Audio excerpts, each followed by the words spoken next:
السلام علیکم کہانی کو لسنرز، کیسے ہیں آپ سب؟ حالم کی نئی قسط میں خوش آمدید۔ آئیے چلتے ہیں، اب ہم اپنی کہانی کو آگے بڑھاتے ہیں۔ چوتھی رات۔ اس کا سیل آج رات خالی تھا، دوسرے بستر پہ کسی نئی قیدی عورت کو نہیں بھیجا گیا تھا۔ یہ سارے کھیل اب پرانے ہو چکے تھے۔ وہ بیڈ کے وسط میں دیوار سے ٹیک لگائے اکڑوں بیٹھی تھی، بازو گھٹنوں کے گرد لپیٹ رکھے تھے اور دور خلا میں دیکھ رہی تھی۔ اب وہ سنتی بھی تھی اور محسوس بھی کر سکتی تھی، مگر اس رات عرصے بعد اسے جیسے کوئی خوشبو محسوس ہوئی تھی۔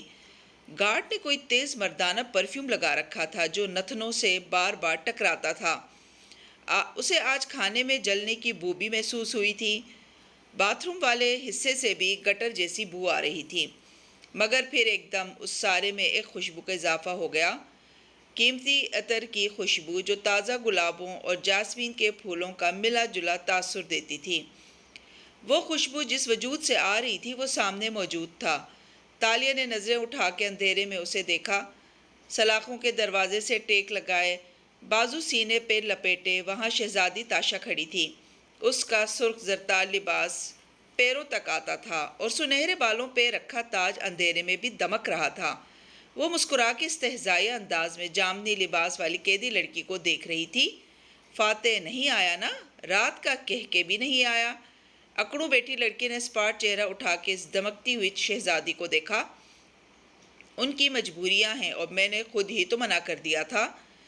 یہ محبت اسی طرح لوگوں کے لیے تعویلیں اور بہانے گھڑواتی ہے۔ یہ محبت اسی طرح لوگوں کے لیے تعویلیں اور بہانے گھڑواتی ہے۔ مان لو کہ وہ تمہیں چھوڑ چکا ہے۔ وہ مجھے کبھی نہیں چھوڑیں گے، ہم دونوں کو ایک ساتھ رہنا ہے، مگر جو وعدہ اسے یاد ہی نہیں وہ اسے کیسے نبھائے گا؟ شہزادی طنزیہ مسکراہٹ کے ساتھ پوچھ رہی تھی۔ اس کے وجود سے اٹھتی مہک سارے قید خانے کو معطر کیے ہوئے تھی۔ کہا نا، وہ مجھے کبھی نہیں چھوڑیں گے، وہ مجھے یہاں سے نکال لیں گے۔ کوئی کسی کو نہیں بچا سکتا تالیہ، انسان کو اپنے آپ کو خود بچانا پڑتا ہے۔ مگر تالیہ نے سختی سے نفی میں سر ہلایا۔ وہ مجھے بچانے آئیں گے، اس لیے میں وہ نہیں کروں گی جو تم چاہتی ہو۔ اور خفا آنکھیں اٹھا کے شہزادی کو دیکھا جس نے کندھے بے نیازی سے اچکا دیے تھے۔ میں جو چاہتی ہوں اس میں تمہارا ہی فائدہ ہے تالیہ۔ تم اس قید خانے میں رہی تو تم پاگل ہو جاؤ گی۔ یہ قید خانہ میرا کچھ نہیں بگاڑ سکتا، میں نے اس سے برے حالات دیکھے ہیں۔ ان برے حالات میں تمہارے دوست تمہارے ساتھ تھے۔ یہاں تم اکیلی ہو، اپنی حالت دیکھو، تم بیمار لگ رہی ہو، تم ذرا ذرا سی آواز پہ چونک جاتی ہو، فوراً سے اپنے بچاؤ کے لیے ہتھیار تلاش کرتی ہو، تمہیں خوف ہے کہ کوئی تمہیں نیند میں مار دے گا، تم یہاں رہی تو خود کو کھو دو گی۔ شہزادی قدم قدم چلتی قریب آنے لگی، اس کے لباس میں لگے موتی زمین سے ٹکرا کے آواز پیدا کرنے لگے، خوشبو تیز ہونے لگی۔ مجھ سے دور رہو۔ وہ گھٹنوں کو بازوں میں جکڑے نیچے ہو کے مزید دیوار سے لگ گئی۔ میں یہاں سے نہیں بھاگوں گی، مجھے غلط آئیڈیاز نہ دو۔ ساتھ ہی وہ نفی میں سر ہلا رہی تھی۔ شہزادی اس کے بستر کے قریب آ رکی، اس کے سارے وجود سے روشنیاں پھوٹ رہی تھیں۔ خوشبو کا حالہ مزید تیز ہو گیا تھا۔ یہ تالا تم کھول سکتی ہو، باریک سی پینی تو چاہیے، کسی گارڈ کی گن لے کر دوسروں کو مار کے یہاں سے بھاگ سکتی ہو، تمہیں یہ جیل توڑنی ہوگی تالیہ۔ نہیں، تالیہ نہیں بھاگے گی۔ اس نے گھٹنوں میں سر دے دیا اور نفی میں گردن ہلانے لگی، ورنہ تالیہ ساری عمر بھاگتی رہے گی۔ وان فاتح مجھے بچانے آئیں گے، ایڈم آئے گا، داتن آئے گی، تم دیکھنا مجھے کچھ نہیں کرنا پڑے گا۔ تو پھر وہ ابھی تک کیوں نہیں آیا؟ ان کی کوئی مجبوری ہوگی، یا یہ لوگ مجھ سے جھوٹ بول رہے ہیں تاکہ مجھے فاتح کے خلاف کر دیں۔ ہرگز نہیں، میں ان کے باتوں میں نہیں آؤں گی۔ سر گھٹنوں میں دیے اس نے اپنے ناخنوں کو بازوؤں میں پیوست کر رکھا تھا اور اس کا سارا وجود کانپ رہا تھا۔ شہزادی نے ترہم سے گٹھی بنی کانپتی لڑکی کو دیکھا۔ کوئی کسی کو بچانے نہیں آتا تالیہ، کیا تم نے ابھی تک یہ بات نہیں سیکھی؟ چلی جاؤ، تم یہاں سے چلی جاؤ۔ اس نے سر اٹھایا اور وہاں پڑا گلاس اٹھا کے زور سے دیوار پہ مارا۔ خوشبو غائب ہو گئی، روشنی کا حالہ بکھر گیا اور پھر کمرے میں اندھیرا چھا گیا۔ وہ اسی طرح بیٹھی نفی میں سر ہلاتی رہی۔ اس کے جسم کا درجہ حرارت آہستہ آہستہ بڑھتا جا رہا تھا۔ اگر تم نے احتیاط نہ کی تالیہ تو ایک دن ہم کسی تھانے کے لاک اپ میں پڑے ہوں گے۔ جانتی ہو لاک اپ کتنا خوفناک ہوتا ہے؟ چوتھا دن۔ اسے صبح سے بخار چڑھا ہوا تھا۔ پولیس کے ڈاکٹر نے دوا وغیرہ دے دی تھی، مگر اس کے باوجود تالیہ کو جسم ٹوٹتا ہوا محسوس ہوتا تھا۔ وہ آج ملاقاتی کمرے میں بیٹھی تھی تو ناک اور رخسار سرخ ہو رہے تھے۔ وہ بالکل گمسم بیٹھی تھی۔ حتان نے اس کی حالت دیکھی تو سپاہی سے اس کی ہتھکڑی کھولنے کا کہہ دیا۔ اس نے چپ چاپ ہتھکڑی کھلوا دی اور سامنے خلا میں دیکھتی رہی۔ حتان مقابل کرسی کھینچ کے بیٹھا اور قدرے نرمی سے گویا ہوا، تالیہ تم اس قید کو نہیں سہار سکو گی، صرف اعتراف جرم کر لو اور وان فاتح کے بارے میں لکھ دو۔ یہاں قلم اور پیڈ سامنے کیا تو تم بہت جلد گھر جا سکو گی۔ تالیہ گلابی پڑتی آنکھوں سے اسے دیکھتی رہی، بولی کچھ نہیں۔ میں تمہارا ہمدرد ہوں، میں نہیں چاہتا کہ تم مزید اس ٹارچر سے گزرو۔ تمہیں واقعی لگتا ہے حتان کہ میں اس گڈ کاپ بیڈ کاپ کے کھیل کو نہیں سمجھتی؟ وہ بولی تو آواز خراب گلے والی محسوس ہوتی تھی۔ کبھی میرے قید خانے میں اپنا پلانٹڈ سٹول پجن ڈال دیتے ہو جو مجھ سے دوستی کرے، کبھی گڈ کاپ بن جاتے ہو مگر زیادہ وقت بیڈ کاپ رہ کر میرے دوستوں کو مجھ سے ملنے سے روکتے ہو۔ تمہیں لگتا ہے تالیہ بیوقوف بن جائے گی؟ حتان کے چہرے پہ واضح برہمی اترتی دکھائی دی، ساری نرمی انکا ہو گئی۔ وہ ماتھے پہ بل ڈال کر آگے کو جھکا اور چبا کے بولا، تمہیں لگتا ہے ہم فاتح کو تم سے ملنے سے روک رہے ہیں؟ تمہیں تمہارے وکیل نے نہیں بتایا؟ وہ تکلیف کے باوجود مسکرائی، اس کا پورا جسم اس وقت جل رہا تھا۔ مجھے تمہارے ان جھوٹوں سے فرق نہیں پڑتا، میں تو صرف یہ سوچ رہی ہوں کہ جو میں تمہارے چہرے کے ساتھ کروں گی، اس کے بعد وہ کون سا پلاسٹک سرجن ہوگا جو میرے کام کو درست کرنے کا ذمہ اٹھائے گا؟ اس کے چہرے کو ماتھے سے تھوڑی تک دیکھا۔ تمہیں معلوم بھی نہیں کہ تمہارے چہرے کے لیے کتنے آئیڈیاز ہیں میرے پاس۔ اور واپس سیدھی ہو گئی۔ آواز خراب تھی، چہرہ مرجھایا ہوا اور آنکھیں بخار سے سرخ پڑ رہی تھی، مگر گردن ابھی تک تنی ہوئی تھی۔ حتان جواب میں کچھ سخت کہنے لگا تھا کہ سپاہی نے وکیل صاحب کے آنے کی اطلاع دی۔ وہ رک گیا اور اسے اندر بھیجنے کا کہا۔ دولت بارش کے باعث بھیگا ہوا لگ رہا تھا، اندر آیا تو فوراً دیر سے آنے پہ معذرت کرنے لگا۔ فائلز میز پہ رکھی اور کرسی کھینچ کے بیٹھا، اس کا رین کوٹ بھیگا ہوا تھا مگر وہ اس نے نہیں اتارا اور تالیہ کی طرف متوجہ ہوا۔ پھر چونک کے حتان کو دیکھا جو کرسی پہ ٹیک لگائے گال تلے انگلی رکھے ہنوز وہاں بیٹھا تھا۔ کمشنر صاحب، دولت کے ماتھے پہ بل پڑے، آپ بھول رہے ہیں کہ وکیل اور اس کے کلائنٹ کی گفتگو کے دوران آپ یہاں نہیں بیٹھ سکتے۔ آپ نے شاید اپنی کلائنٹ کو وان فاتح کے بیان کے بارے میں نہیں بتایا۔ وہ مسکرا کے دلچسپی سے تالیہ کا چہرہ دیکھ رہا تھا۔ میں تو صرف وہیں سننے رکا ہوں۔ دولت چونکا، ایک دم تالیہ کو دیکھا اور پھر گردن موڑ کے حتان کو گھورا، جیسے نگاہوں میں تنبیہ کی ہو۔ کمشنر، تمہاری کلائنٹ کو ذہنی اذیت نہ دو تو بہتر ہے۔ تم میری کلائنٹ کو ذہنی اذیت نہ دو تو بہتر ہے۔ مجھے معلوم ہے مجھے اپنی کلائنٹ کو کیا بتانا ہے اور کیا نہیں۔ وہ ویڈیو یوٹیوب پہ ہے دولت صاحب، اور اس کے ہزاروں ویوز ہیں۔ ساری قوم ٹی وی پہ ویسے بھی اسے دیکھ چکی ہے۔ میں نہیں بتاؤں گا تو کوئی سپاہی بتا دے گا۔ آپ کیوں اپنی کلائنٹ سے وہ سب چھپا رہے ہیں؟ حتان، دولت صاحب نے ضبط سے دانت بیچے، میں تمہاری شکایت کر دوں گا۔ مگر میں نے کیا کیا ہے؟ اس نے حیرت سے شانے اچکائے۔ میں تو صرف سچ بتانا چاہتا ہوں۔ کون سی ویڈیو؟ وہ بہت ضبط سے بیٹھی تھی مگر اس کی آنکھوں میں دولت کے لیے شدید چبھن تھی۔ تالیہ دیکھو، سیاستدانوں کو سیاسی بیان دینے پڑتے ہیں، اس نے اپنے وکالت بھرے انداز میں کہنا شروع کیا۔ کون سی ویڈیو دولت صاحب؟ میرے پاس فون نہیں ہے، انہوں نے اندر لانے نہیں دیا، مگر اس میں کچھ خاص نہیں ہے، صرف میرے پاس ہے نا فون۔ حتان نے مسکرا کے اسمارٹ فون نکالا اور یوٹیوب کھول کے تالیہ کے سامنے رکھا۔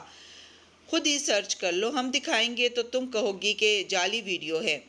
حتان پلیز مجھے میری کلائنٹ کے ساتھ تنہا چھوڑ دو۔ دولت نے فوراً سے فون اٹھانا چاہا مگر تالیہ کے اندر توانائی بھر چکی تھی۔ اس نے تیزی سے فون اچکا اور کپ کپاتی انگلیوں سے وان فاتح کا بیان لکھ کے ٹائپ کیا۔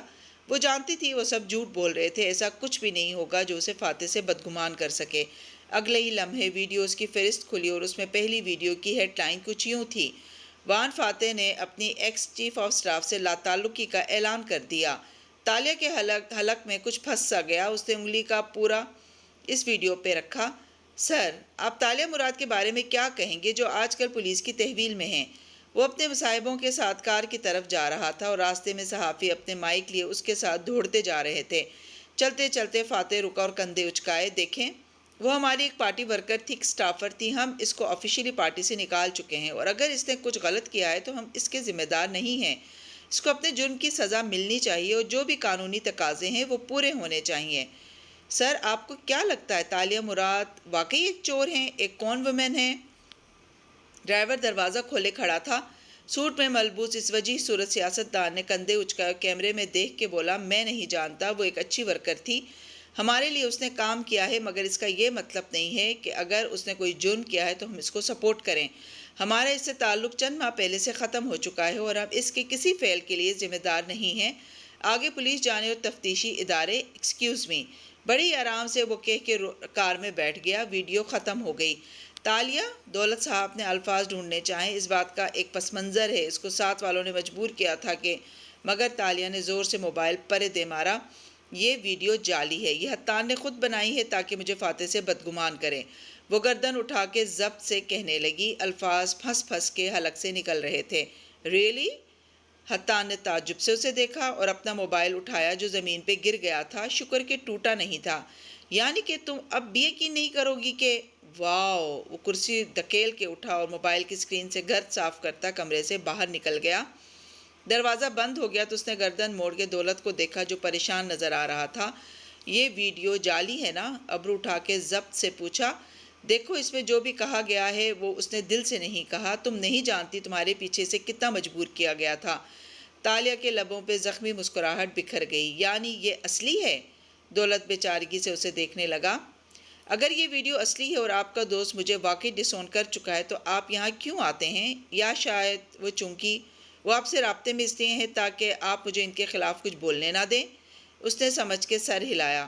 ان سے جا کے کہیے گا کہ ان کو ان کے وعدے بھول چکے ہوں، تب بھی مجھے اپنا وعدہ یاد ہے، میں ان کے خلاف کبھی نہیں بولوں گی، چاہے وہ میرے بارے میں پبلک میں جو بھی کہیں۔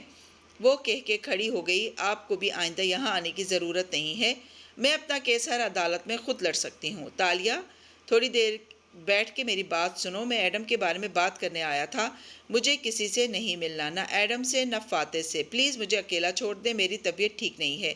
اس کا سر گول گول گھوم رہا تھا، بخار کی حدت بڑھتی جا رہی تھی، اسے واپس اپنے سیل میں جانا تھا، اسے تنہا بیٹھ کے خوب سارا رونا تھا۔ 5ویں رات۔ رات سیاہ ہو چکی تھی اور باہر سے آتی آوازیں اب دم توڑ گئی تھیں۔ وہ کروٹ کے بل لیٹی سلاخوں والے دروازے کو دیکھے جا رہی تھی۔ بخار کا زور ٹوٹ گیا تھا اور اس کا جسم ٹھنڈے پسینے میں بھیگا ہوا تھا۔ اب درجہ حرارت کم ہوا تو اس کی ذائقے کی حس بھی بیدار ہونے لگی۔ پہلے حلق میں بخار کی دوا سے کڑواہٹ محسوس ہونے لگی اور پھر اسے کسی اور شے کا ذائقہ یاد آیا، گراس ہوپرز۔ اس کے سامنے اندھیر قید خانے میں ایک دم ہر طرف گھاس اگایا تھا۔ دیکھتے ہی دیکھتے وہاں گھنے درخت ادھر ادھر آ کھڑے ہوئے، ان کے درمیان ایک لڑکی کھڑی تھی اور منہ بناتے ہوئے پتے کے اندر لپٹے گراس ہوپرز کو منہ میں رکھ رہی تھی۔ تالیہ اس لڑکی کو یک ٹک دیکھے گئی۔ اس کے سنہری بال سوکھے کیچڑ سے اٹے تھے، چہرے پہ بھی سرخ مٹی لگی تھی اور کپڑے میلے تھے۔ کندھے پہ بیگ اٹھائے وہ متلاشی نظروں سے ادھر ادھر دیکھ رہی تھی۔ میں کدھر پھنس گئی ہوں؟ وہ کراہ کے بولی، کوئی مجھے بچانے کیوں نہیں آ رہا؟ کسی کو تو آنا چاہیے تھا، ہم سب اس میں آپ کی وجہ سے پھنسے ہیں۔ تالیہ! سامنے سے آواز آئی تو تالیہ نے چونک کے دیکھا، ایک نوجوان تھیلے میں پتے بھرتے ہوئے بگڑ کے کہہ رہا تھا، آپ کے لالچ نے ہم سب کو اس جنگل میں پھنسا دیا ہے، میں آپ سے ملنے تک نہیں آ سکتا کیونکہ میرے ماں باپ، میرا خاندان، میڈیا سب میرے خلاف ہو جائے گا۔ ایسے مت کہو ایڈم، دوسرے کونے سے وہ ہیولا سا بولا تھا۔ کسی خواب، کسی کیفیت میں بستر پہ لیٹی تالیہ نے نظریں موڑی۔ اس طرف وہ کھڑا تھا، سفید گدلی شرٹ والا مرد، اور وہ اپنی ازلی نرمی سے کہہ رہا تھا، تالیہ کا قصور نہیں ہے، وہ ٹھیک کہہ رہا ہے توانکو۔ وہ کیچڑ میں لت پٹ لڑکی ایک دم گھٹنوں کے بل زمین پہ گری اور منہ سے گراس ہوپرز باہر تھوک دیے۔ اس کے آنسو زار و قطار بہنے لگے تھے۔ میرے لالچ نے مجھے یہاں پھنسایا ہے اور میری وجہ سے آپ دونوں بھی اس اسکینڈل میں پھنس گئے ہیں۔ تالیہ کے پاس ہمیشہ پلان ہوتا تھا، مگر اب میرے پاس کوئی پلان نہیں ہے، میں کیا کروں توانکو، میں کیا کروں؟ سفید شرٹ والا مرد گھٹنوں پہ ہاتھ رکھ کے اس کے سامنے جھکا اور نرمی سے بولا، میں کوش۔ روتی ہوئی لڑکی نے سر اٹھا کے بھیگے چہرے کے ساتھ اسے دیکھا۔ مجھے یہاں سے نکلنا ہے، میں یہاں رہی تو مر جاؤں گی۔ آپ کیوں مجھے چھوڑ کے چلے گئے ہیں؟ کوئی مجھے بچانے کیوں نہیں آ رہا؟ مجھے چاکلیٹ کا ذائقہ بھول گیا ہے، مجھے کوکو فروٹ کی خوشبو بھول گئی ہے، میری حسیات مر گئی ہیں، مجھے وہیں کوکو فروٹ چاہیے۔ نیچے بیٹھی لڑکی نے روتے ہوئے ہاتھ بڑھائے مگر اس کے سامنے جھکے مرد کے پاس کوئی پھل نہیں تھا۔ جو تمہیں آتا ہے وہیں تمہاری جان ہمیشہ بچاتا رہے گا تالیہ۔ مجھے صرف خواب دیکھنا آتے ہیں، مجھے اور کچھ نہیں کرنا آتا۔ وہ چلائی تھی، بستر پہ کسی مریض کی طرح لیٹی لڑکی یک ٹک اس منظر نامے کو دیکھ رہی تھی۔ خواب تصور کا دوسرا نام ہے، وہ اس کے سامنے چکے آہستہ آہستہ کہہ رہا تھا، اور تصور کرنے کے لیے چھٹی حس کا ہونا اور چھٹی حس کے لیے پہلی پانچوں کا ہونا ضروری ہے۔ تمہیں یہاں سے خود کو نکالنا ہے، مگر کیسے؟ سب مجھے چھوڑ گئے ہیں۔ جو تمہیں کرنا آتا ہے وہ تمہاری جان ہمیشہ بچاتا رہے گا۔ میں نے تمہیں کہا تھا کہ ان سیاست دانوں سے محبت اچھی نہیں ہوتی۔ ایک بھاری بھرکم عورت اکب سے آ کے غصے سے بولی تو زمین پہ بیٹھی لڑکی چونک کے اس کی طرف گھومی۔ کہا تھا میں نے تالیہ کہ ایک دن ہم دونوں کسی تھانے کے لاک اپ میں پڑے ہوں گے۔ جانتی ہو لاک اپ کتنا خوفناک ہوتا ہے؟ تمہیں مجھے ایکسپوز کرنے کی بجائے اپنی فکر کرنی چاہیے تھی تالیہ۔ جنگل کے کونے میں کھڑی اسرا بولی تو اس لڑکی نے چونک کے اسے دیکھا۔ وہ نیلی لمبی میکسی میں کھڑی زیورات پہنے ہمیشہ کی طرح دمک رہی تھی۔ فاتح کو تم یاد نہیں ہو، اس کی بیوی صرف میں ہوں۔ میں نے بھی تمہیں کہا تھا کہ تمہیں میرے پاس واپس آ جانا چاہیے۔ ایک اور آواز آئی۔ تالیہ نے نظروں کا رخ موڑا۔ ماتھے پہ سرخ پٹی باندھے لمبے بالوں والا مراد راجہ سلاخوں کے پار کھڑا دکھائی دے رہا تھا۔ تم میری دنیا سے تعلق رکھتی ہو، یہ غلام، یہ لوگ، یہ سب تمہارے دشمن ہیں۔ گھٹنوں کے بل زمین پہ بیٹھی گدلی میلی سی لڑکی کا سر گول گول گھوم رہا تھا۔ وہ گردن موڑ موڑ کے ان سب لوگوں کو اپنے ارد گرد بولتے سن رہی تھی۔ پھر اس نے کانوں پہ ہاتھ رکھ لیے۔ میں کیا کروں؟ آوازوں کا شور بہت زیادہ تھا۔ وہ آدمی اب بھی گھٹنوں پہ ہاتھ رکھے اس کے سامنے جھکا ہوا تھا۔ اس شور میں وہ دھیرے سے بولا، محسوس کرو، دیکھو، سنو۔ کیا؟ اس آدمی نے نفی میں سر ہلا زور دے کر بولا، وہ محسوس کرو جو محسوس نہیں ہوتا، وہ سونگھو جو موجود نہیں ہے، وہ سنو جو خاموش ہے، اور وہ دیکھو جو نظر نہیں آتا۔ بستر پہ لیٹی لڑکی نے آنکھیں بند کر لی تو سارے کردار فضا میں تحلیل ہو گئے۔ اب اس کے گرد صرف خاموشی تھی اور اندھیرا تھا۔ 5واں دن۔ وہ قید خانے میں بستر پہ آلتی پالتی کیے بیٹھی تھی۔ سامنے ٹرے میں کھانا رکھا تھا اور وہ بڑے بڑے لقمے لیے تیزی سے کھاتی جا رہی تھی۔ ماتھے کی پٹی غائب تھی اور چہرے کا نیل اب ہلکا تھا۔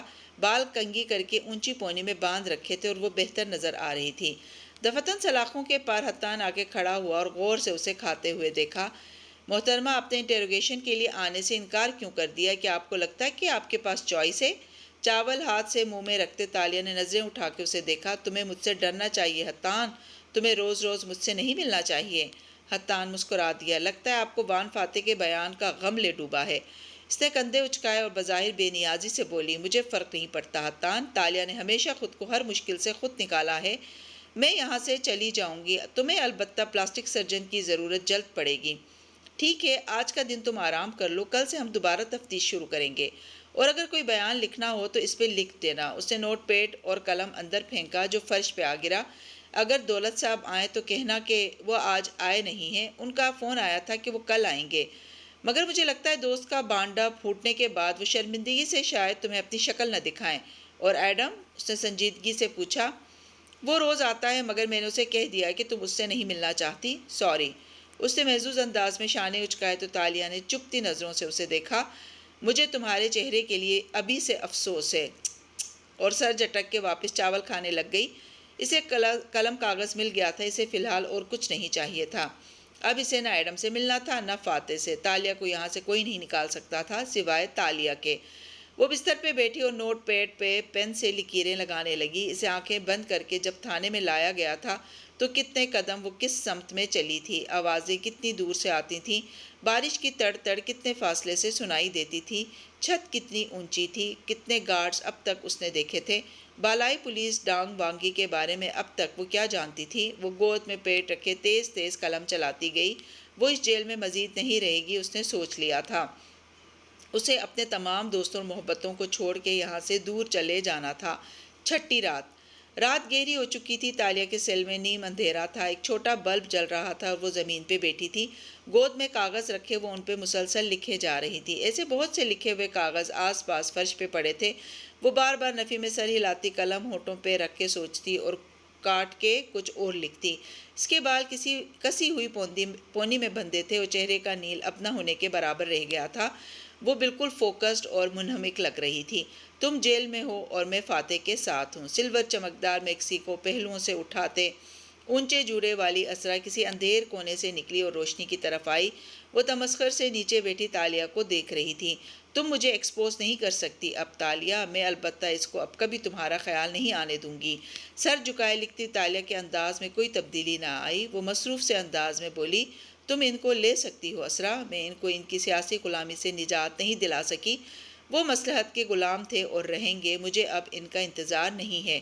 اور میرا کیا ہے چیتالیہ؟ دوسرے کونے سے قدم قدم چلتا ایڈم باہر نکلا۔ ڈیزائنر سوٹ پہنے وہ ہلکی بڑی شیو والا نوجوان ناراض ناراض سا لگ رہا تھا۔ مجھ سے کیوں نہیں ملنا چاہتی آپ؟ تم نے مجھ سے ملنے کی کوششیں نہیں کی، زبردستی ملنے بھی تو آ سکتے تھے نا۔ شاید یہ لوگ تمہیں روک رہے ہیں، شاید تمہارا عزم اتنا مضبوط نہیں تھا۔ وہ سر جھکائے تیز تیز قلم چلاتے ہوئے بولی، مگر مجھے تم سے کوئی گلہ نہیں ہے، میں تم سب کو ہمیشہ مصیبت میں ڈالتی ہوں۔ آج سے میں اپنی مصیبتوں کی ذمہ دار بھی خود ہوں گی اور اپنی نجات دہندہ بھی خود ہوں گی۔ تمہیں میری کوئی نصیحت یاد نہیں رہی؟ سامنے سلاخوں کے پاس کھڑی بھاری بھرکم عورت خفگی سے کہہ رہی تھی۔ میں نے کہا تھا کہ سیاسی ورکر نہ بنو، وان فاتح پہ بھروسہ نہ کرو۔ میں نے کہا تھا کہ ایک دن ہم کسی تھانے کے لاک اپ میں پڑے ہوں گے۔ جانتی ہو لاک اپ کتنا خوفناک ہوتا ہے؟ پلیز تم لوگ چلے جاؤ یہاں سے۔ وہ سر اٹھائے بغیر آہستہ سے بولی، کیوں تالیہ، تم مجھے کیوں نہیں دیکھنا چاہتی؟ وہ بھاری نرم لہجہ تالیہ کا قلم چلاتا ہاتھ رکا۔ اس نے آنکھیں اٹھائی تو وہ سامنے کھڑا تھا، قدیم ملاقہ والے لباس میں، سفید چھوٹا کرتا اور سفید پاجامہ، ماتھے پہ سبز رنگ کی پٹی اور چہرے کی وہ نرم حوصلہ افزا مسکراہٹ تالیہ کا گلا روندنے لگا۔ کیونکہ آپ، ایڈم، داتن، شہزادی تاشا، راجہ مراد، یہ میرے ساتھ قید خانے میں بھیجی جانے والی عورتیں، حتان، یہ سب رکاوٹ ہیں۔ وہ گھٹنوں پہ ہاتھ رکھ کے اس کے سامنے جھکا، مسکرا کے اس کی آنکھوں میں جھانکا۔ ہم رکاوٹ کیوں ہیں؟ اور اس لمحے تالیہ مراد پہ انکشاف ہوا کہ اس کی حسیات کیوں مر گئی تھیں اور ابھی تک مکمل طور پہ واپس کیوں نہیں آئی تھیں۔ کیونکہ اس کی آنکھیں بھیگنے لگی۔ آپ کی محبت، اسرا کی نفرت، ایڈم اور داتن کی دوستی، مراد راجہ سے خونی رشتہ، یہ سب میری کمزوریاں ہیں، یہ سب میرے حواسوں کو معطل کر دیتی ہیں۔ میں آپ لوگوں سے آزاد ہونا چاہتی ہوں۔ مگر تمہاری حسیات تو واپس آنے لگی تھیں۔ وہ اب بھی مسکرا رہا تھا۔ یاد کرو، تم سن سکتی ہو، چکھ سکتی ہو، چھو کے محسوس کر سکتی ہو اور سونگھ بھی سکتی ہو، مگر ابھی تک دیکھ نہیں سکتی۔ آپ لوگ مجھے دیکھنے نہیں دے رہے، آپ میری رکاوٹیں، میری ڈسٹریکشنز ہیں۔ اس کی آنکھیں بھیگنے لگیں۔ وان فاتح، میں نے قید خانے میں ایک بات جان لی ہے کہ انسان کو اپنی آزادی حاصل کرنے کے لیے کسی نہ کسی دکھ سے گزرنا پڑتا ہے۔ کبھی کبھی ہم دو راستوں میں سے ایک کا انتخاب نہیں کر پاتے، کیونکہ دونوں میں تھوڑا تھوڑا دکھ مل رہا ہوتا ہے، مگر دکھ تو ہر راستے میں ہوگا۔ کرنا وہ ہے جس کی ہمیں ضرورت ہے، اور آزادی کے لیے انسان کو خود غرض بن کے سوچنا پڑتا ہے، صرف اپنے لیے۔ اور آپ لوگ میری رکاوٹیں ہیں۔ مجھے آپ کے آنے یا نہ آنے سے کوئی گلہ نہیں ہے، کیونکہ میں آپ سب سے آزاد ہونا چاہتی ہوں۔ مجھے راستہ تب دکھائی دے گا جب آپ لوگ سامنے سے ہٹیں گے۔ اور ان الفاظ کے ساتھ اس کی آنکھوں سے آنسو ٹوٹ ٹوٹ کے بہنے لگے۔ منظرنامہ دھندلا گیا، اور جب دھند چھٹی تو اس نے دیکھا کہ وہ وہاں اکیلی بیٹھی تھی۔ فرش پہ اس کے گرد کاغذ قلم بکھرے تھے اور آہنی سلاخیں خاموشی سے اسے دیکھ رہی تھیں۔ اس نے گہری سانس لے کر وہ کاغذ اکٹھے کے ان کے ٹکڑے کر کے سامنے رکھے پانی کے جگ میں ڈالتی گئی۔ پانی تیزی سے ان پہ لکھی روشنائی کو گھولنے لگا۔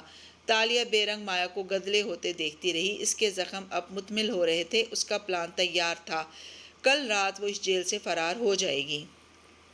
چھٹا دن۔ ملاقاتی کمرے میں دن کی روشنی بکھری تھی۔ جامنی لباس میں ملبوس تالیہ خاموشی سے سامنے موجود حتان کو دیکھ رہی تھی، جو کرسی پہ ٹیک لگا کے بیٹھا اپنے ازلی کرخت اور تحقیر بھرے انداز میں کہہ رہا تھا، میں نے سنا ہے ساری رات تم لکھتی رہیں اور پھر سارے کاغذ پانی میں ڈبو دیے۔ اعتراف جرم کرنا آسان نہیں ہوتا۔ وہ سادگی سے اسے دیکھ کے بولی تو حتان چونکا، پھر سیدھا ہوا۔ اس کی آنکھوں میں چمک در آئی۔ تو تم اعتراف جرم کے لیے تیار ہو؟ ہاں، مجھے ایک اور پین چاہیے۔ اس کی فرنٹ پاکٹ کی طرف اشارہ کیا جس میں ایک قیمتی فاؤنٹین پین اٹکا تھا۔ حتان مسکرایا اور وہ پین نکال کے اس کی طرف بڑھا دیا۔ میں مزید کاغذ بھیج دوں گا، مگر تم اپنے ایکمپلائز کا بھی نام لکھو گی، یعنی کہ وان فاتح کا؟ مجھے معلوم ہے، وہ جتنے سکون سے بولی۔ حتان نے مشکوک نظروں سے اسے دیکھا۔ تم کوئی گیم تو نہیں کھیل رہی تالیہ؟ تم فکر مت کرو، یہاں سے نکلنے کے بعد تمہارا چہرہ بگاڑنے کا وعدہ ضرور پورا کروں گی، لیکن اگر وان فاتح مجھے ڈس اون کر سکتے ہیں تو میں بھی ان کو ڈس اون کر سکتی ہوں۔ ہتکڑی والی ہاتھوں سے پین اٹھایا اور اس کو گھور کے بولی تو وہ ڈٹائی سے مسکرا دیا۔ میں کھانا بھجواتا ہوں، اچھا سا، رائٹ؟ وہ جلدی سے جگہ سے اٹھا، اور اگر تمہارا وکیل آئے تو اس سے کہنا واپس چلا جائے، مجھے وان فاتح کے بھیجے وکیل کی کوئی ضرورت نہیں۔ صبح تک میرا اعتراف جرم تمہاری ٹیبل پہ ہوگا۔ اور وہ اٹھ کھڑی ہوئی، اشارہ تھا کہ وہ اب جانا چاہتی تھی۔ حتان فوراً سے بولا، شور مگر یاد رکھنا اگر یہ کوئی گیم ہوئی تو میں پولیس کو شوٹ ٹو کل کا حکم دینے کا اختیار رکھتا ہوں۔ اس کے لہجے میں تنبیہ تھی۔ وہ ہلکی سی مسکرائی۔ سنو حتان، پستول تمہارے پاس ہے، اختیارات تمہارے پاس ہیں، میں تو ہتھ کڑیوں میں جکڑی ایک بے بس لڑکی ہوں، اتنا کیوں ڈرتے ہو مجھ سے؟ اور استہزاء سے اسے دیکھ کے پلٹ گئی۔ حتان نے جواب نہیں دیا، کچھ بڑبڑا کے وہ سپاہیوں کو آواز دینے لگا تھا۔ 7ویں رات دوپہر بیت چکی تھی۔ تالیہ بیڈ پہ اکڑوں بیٹھی تھی۔ ساتھ رکھا نوٹ پیڈ خالی تھا اور اس پہ رکھا حتان کا پین اس سلور پن سے محروم ہو چکا تھا جو اس پہ موجود تھی۔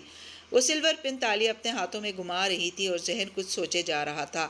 اسے فاتح کے خلاف کوئی اعتراف نہیں کرنا تھا، اسے صرف وقت چاہیے تھا۔ وہ اس پن سے آرام سے لاک اپ کا تالا کھول سکتی تھی۔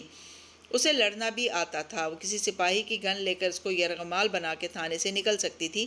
کیل میں اس کی پناہ گاہ کیا تھی؟ کس لاکر میں اس کا گو بیگ پڑا تھا مختلف پاسپورٹ اور نوٹوں کے بنڈل کے ساتھ؟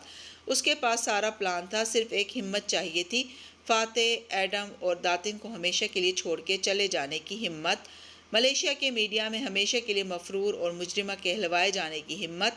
کیا وہ یہ کر سکتی تھی؟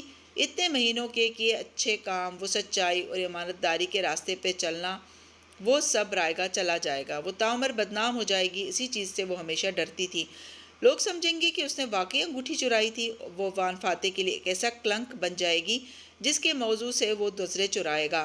مگر فاتح تو اسے ڈس اون کر چکا تھا۔ نہیں، اس نے نفی میں سر ہلایا، وہ اسے نہیں چھوڑ سکتا تھا، ضرور اسے اسرا نے مجبور کیا ہوگا۔ اس نے آنکھیں بند کی تو ذہن کے سامنے وہی منظر آ گیا۔ وہ جھک کے اسے کہہ رہا تھا، وہ دیکھو جو دکھائی نہیں دے رہا، وہ سنو جو سنائی نہیں دیتا، وہ سونگھو جو موجود نہیں ہے۔ ایک دم چونک کے تالیہ نے آنکھیں کھولی۔ تیزی سے اس نے اپنے تکیے تلے ہاتھ مارا۔ وان فاتح کا خط وہاں اس دن سے رکھا تھا۔ تالیہ نے وہ خط کھولا، اسے دھڑکتے دل سے دوبارہ پڑھا۔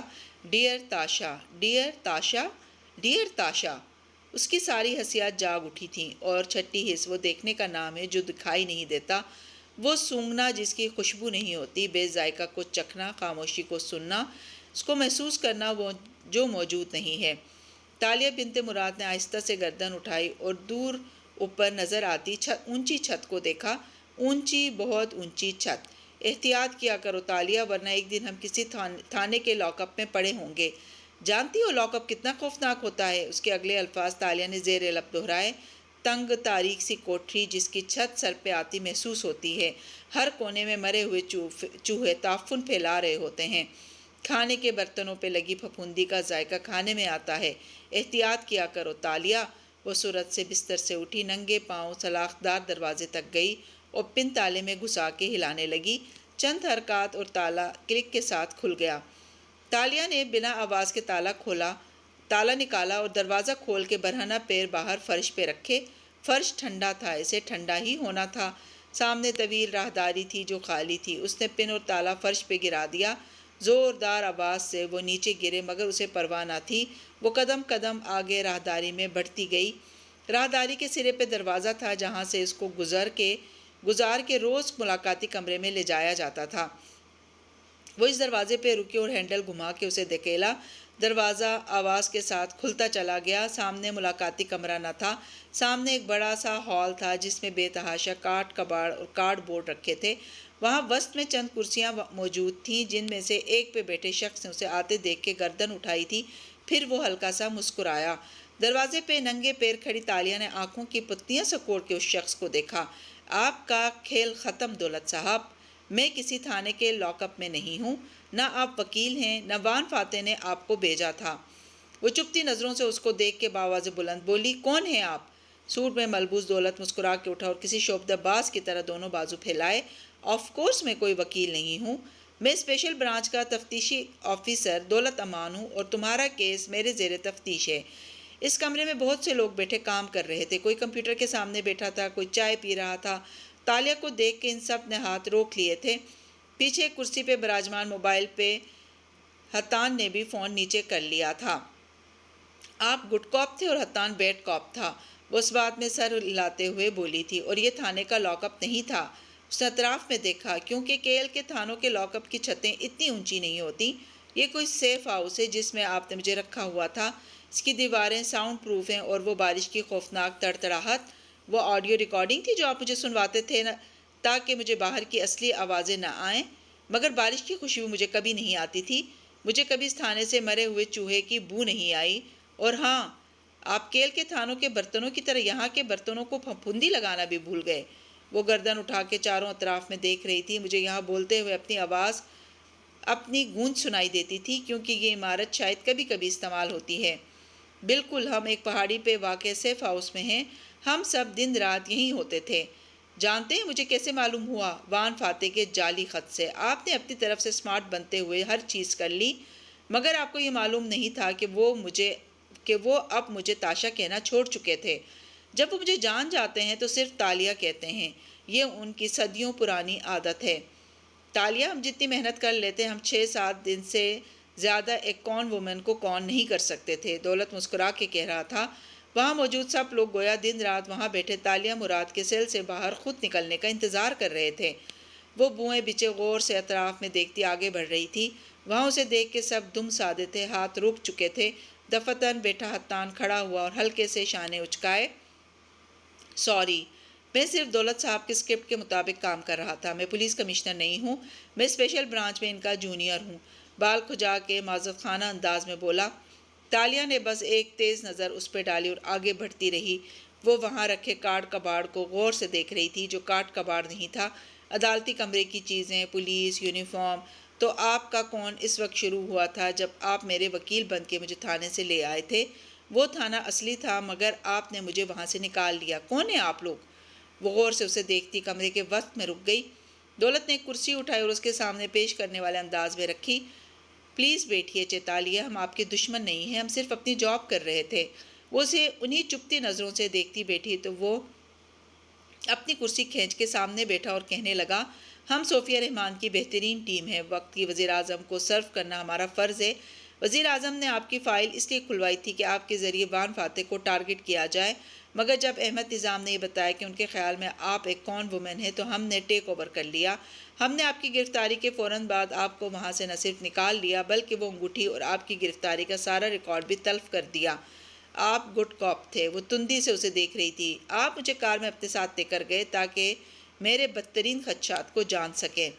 بالکل، اور تاکہ میں یہ جان سکوں کہ آپ بھاگیں گی یا نہیں، کیونکہ ہمیں آپ سے 3 چیزیں مقصود تھیں: آپ کی اپنے باس سے وفاداری دیکھنا، آپ کا نہ بھاگنا اور آپ کا خود کو ایک ذہین انسان ثابت کرنا۔ ہم جانتے ہیں اب آپ وہ سارے کام چھوڑ چکی ہیں، مگر آپ نے ان تینوں امتحانوں پہ پورا اتر کے خود کو بہترین کون وومن ثابت کیا ہے۔ آپ کو وان فاتح نے نہیں بھیجا تھا، مگر آپ نے کار میں میری ان سے بات کروائی تھی۔ میں وکیل نہیں ہوں، مگر میں اس کا دوست ہوں، اور وہ چھوٹی سی کال اس کون کا حصہ تھی تاکہ آپ مجھ پہ بھروسہ کر سکیں۔ اور وہ عدالت، وہ اخبار، وہ میڈیا والے بھی جعلی تھے؟ اسے وہ آوازیں یاد آئی جو تھانے کی سیڑھیاں چڑھتے سنائی دی تھیں۔ وہ اخبار، وہ میڈیا والوں کی آوازیں، وہ سب ایک الویژن تھا چیتالیہ۔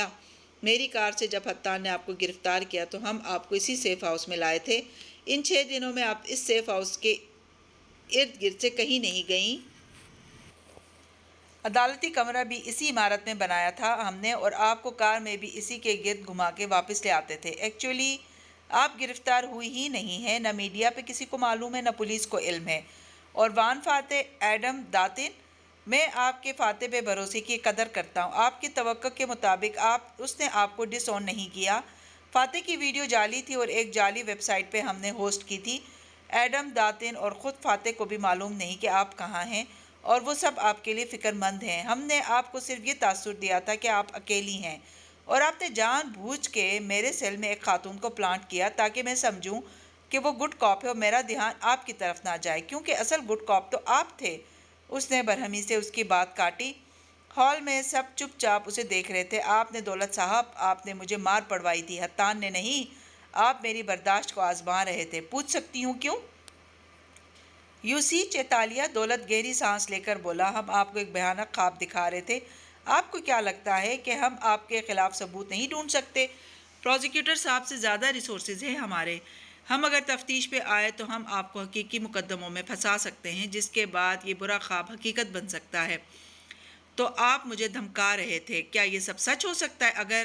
اگر دولت کی مسکراہٹ گہری ہوئی۔ وہ دونوں کمرے کے وسط میں آمنے سامنے بیٹھے تھے اور سب چپ چاپ انہیں دیکھ رہے تھے۔ ہم آپ کو صرف یہ باور کرانا چاہ رہے تھے کہ یہ سب سچ نہیں ہو سکتا۔ آپ کے سارے جرائم وزیر اعظم کے خصوصی پارڈن پہ مبنی حکم نامے سے معاف ہو سکتے ہیں۔ آپ کو ساری زندگی کے لیے امیونٹی مل سکتی ہے اور اگلا وزیر اعظم بھی اس کو نہیں چھیڑ سکتا۔ آپ آزادی سے اس ملک میں زندگی گزار سکتی ہیں۔ غرض حکومت آپ کے سارے جرائم معاف کرنے کے لیے تیار ہے، اگر میں وان فاتح کے خلاف گواہی دوں۔ نہیں چیتالیہ، ہم سیاستدانوں کے لیے کام نہیں کرتے، ہم ریاست کے لیے، ملک کے لیے کام کرتے ہیں۔ وزیر اعظم صاحبہ کو ایک مسئلہ درپیش ہے جو ان کے خیال میں آپ حل کر سکتی ہیں اور اس کا وان فاتح سے کوئی تعلق نہیں ہے۔ آپ کی اس ایک سروس کے نتیجے میں حکومت آپ کو معاف کرنے کے لیے تیار ہے، اور میں کیسے یقین کر لوں کہ یہ سب سچ ہے؟ دولت نے بنا تعامل کے جیب میں ہاتھ ڈالا اور پلاسٹک کے زپ لاک بیگ میں لپٹی سرخ نگینے والی انگوٹھی اس کی طرف بڑھائی۔ پہلا جیسچر ہماری طرف سے یہ ہے کہ آپ آزاد ہیں، آپ گھر جا سکتی ہیں، مگر کل صبح آپ کو یہاں آنا ہوگا وزیر اعظم صاحبہ سے ملنے۔ وہ آپ کو جاب کا خود بتائیں گی، میرے سوا یہاں کوئی اس جاب کی نوعیت سے واقف نہیں ہے۔ البتہ اگر آپ نہ آئیں تو ہم آپ کے خلاف تفتیش کھول دیں گے اور یہ برا خواب سچ ہو جائے گا۔ تالیہ نے ہاتھ بڑھا کے پیکٹ پکڑا، انگوٹھی نکال کے انگلی میں پہنی اور ہاتھ اوپر کر کے دیکھا۔ اس کا ہاتھ بڑے دن بعد مکمل سا لگنے لگا تھا۔ ایسا کیا کام ہے مجھ سے وزیر اعظم صاحبہ کو جو آپ کی ماشاءاللہ اتنی ریسورسفل ٹیم نہیں کر سکتی؟ تن سے ارد گرد کے لوگوں کی طرف اشارہ کیا۔ یہ آپ ان سے خود سنیں تو بہتر ہوگا۔ تالیہ نے ایک اچٹتی نگاہ سارے میں ڈالی، پھر حتان پہ نگاہ روکی۔ وہ مسکرایا مگر اس نے منہ پھیر لیا۔ ہم نے آپ کے ساتھ کافی برا سلوک کیا اور ہم اس کے لیے معذرت خواہ ہیں۔ آپ اب آزاد ہیں، ہم صرف آپ کے جیل توڑنے کا انتظار کر رہے تھے تاکہ ہم دیکھ سکیں کہ آپ اپنی آزادی کے لیے کچھ بھی کر سکتی ہیں۔ ہم وہی آزادی آپ کو حکومتی معافی نامے سے دینے جا رہے ہیں، کل صبح تک آپ سوچ سکتی ہیں۔ یہ کہہ کے دولت اٹھ کھڑا ہوا۔ ایک اہلکار نے تالیہ کا پرس اور سامان جو اس کے پاس گرفتاری کے وقت موجود تھا لا کے سامنے رکھا تھا، تو اس نے ایک لفظ کہے بنا وہ سب اٹھایا اور دروازے کی طرف بڑھ گئی۔ باہر ایک برآمدہ تھا جس کے نیچے بڑا سا لان تھا۔ لان تک جانے کے لیے زینے بنے تھے اور اوپر آسمان سیاہ تھا۔ یہ کسی پہاڑی پہ بنا بڑا سا ریسٹ ہاؤس لگتا تھا۔ اندھیرے میں بھی وہ خوبصورت نظر آ رہا تھا۔ زینے اترتے ہوئے ٹھنڈی ہوا اس سے ٹکرائی تو اس کی اونچی سیاہ پونی جھولنے لگی۔ وہ بالآخر آزاد تھی، بھیانک خواب ختم ہو چکا تھا۔ جی تو کہانی کو لسنرز، آج کی ایپیسوڈ آپ کو کیسی لگی؟ کمنٹس میں اظہار ضرور کیجیے گا۔ چینل پر نئے ہیں تو چینل کو سبسکرائب کرنا نہ بھولیں۔ شکریہ۔